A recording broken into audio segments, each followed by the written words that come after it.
श्री परमात्मने नमः। अध्याय काजी की शरणागति। आगे सभी लोग इस मुनादी को सुनते और आनंद से उछलने लगते।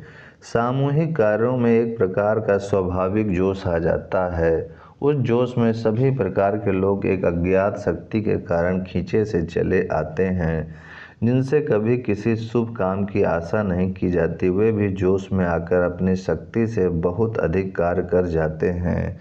इसीलिए तो कली काल में सभी कार्यों के लिए संग शक्ति को ही प्रधानता दी गई है।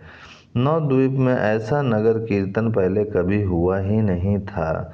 वहाँ के नर नारियों के लिए यह एक नूतन ही वस्तु थी। लोग बहुत दिनों से निमाई के नृत्य और कीर्तन की बातें तो सुनते थे, किंतु उन्होंने आज तक कभी निमाई का नृत्य तथा कीर्तन देखा नहीं था। श्रीवास पंडित के घर भीतर संकीर्तन होता था और उसमें खास भक्तों के अतिरिक्त और कोई जा ही नहीं सकता था।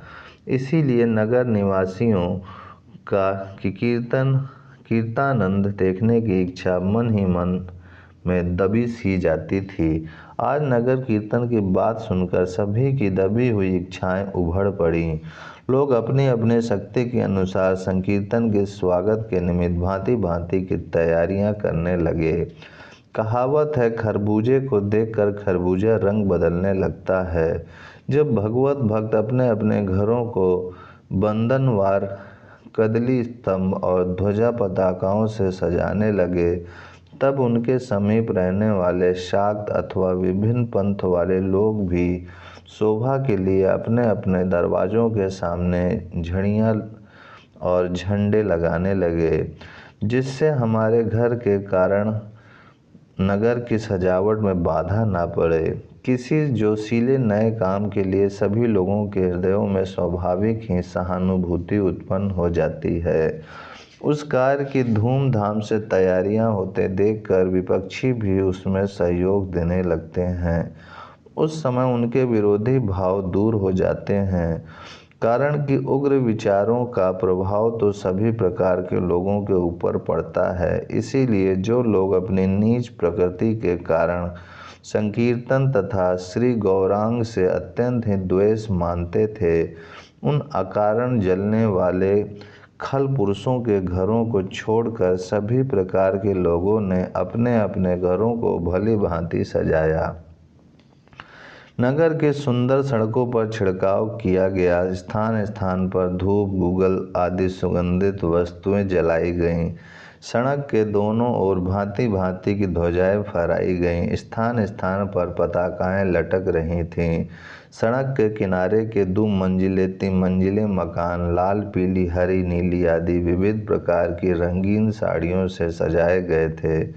कहीं कागज की पताकाएं फहरा रही हैं तो कहीं रंगीन कपड़ों की झड़ियां शोभा दे रही हैं। भक्तों ने अपने अपने द्वारों पर मंगल सूचक कोरे घड़े जले से भर भर कर रख दिए। द्वारों पर गहरों के सहित केले के वृक्ष बड़े ही सुंदर तथा सुहावने दिखाई देते थे।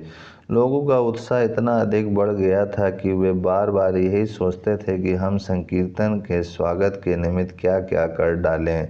संकीर्तन मंडल किधर होकर निकलेगा और कहाँ जाकर उसका अंत होगा, इसके लिए कोई पथ तो निश्चित हुआ ही नहीं था।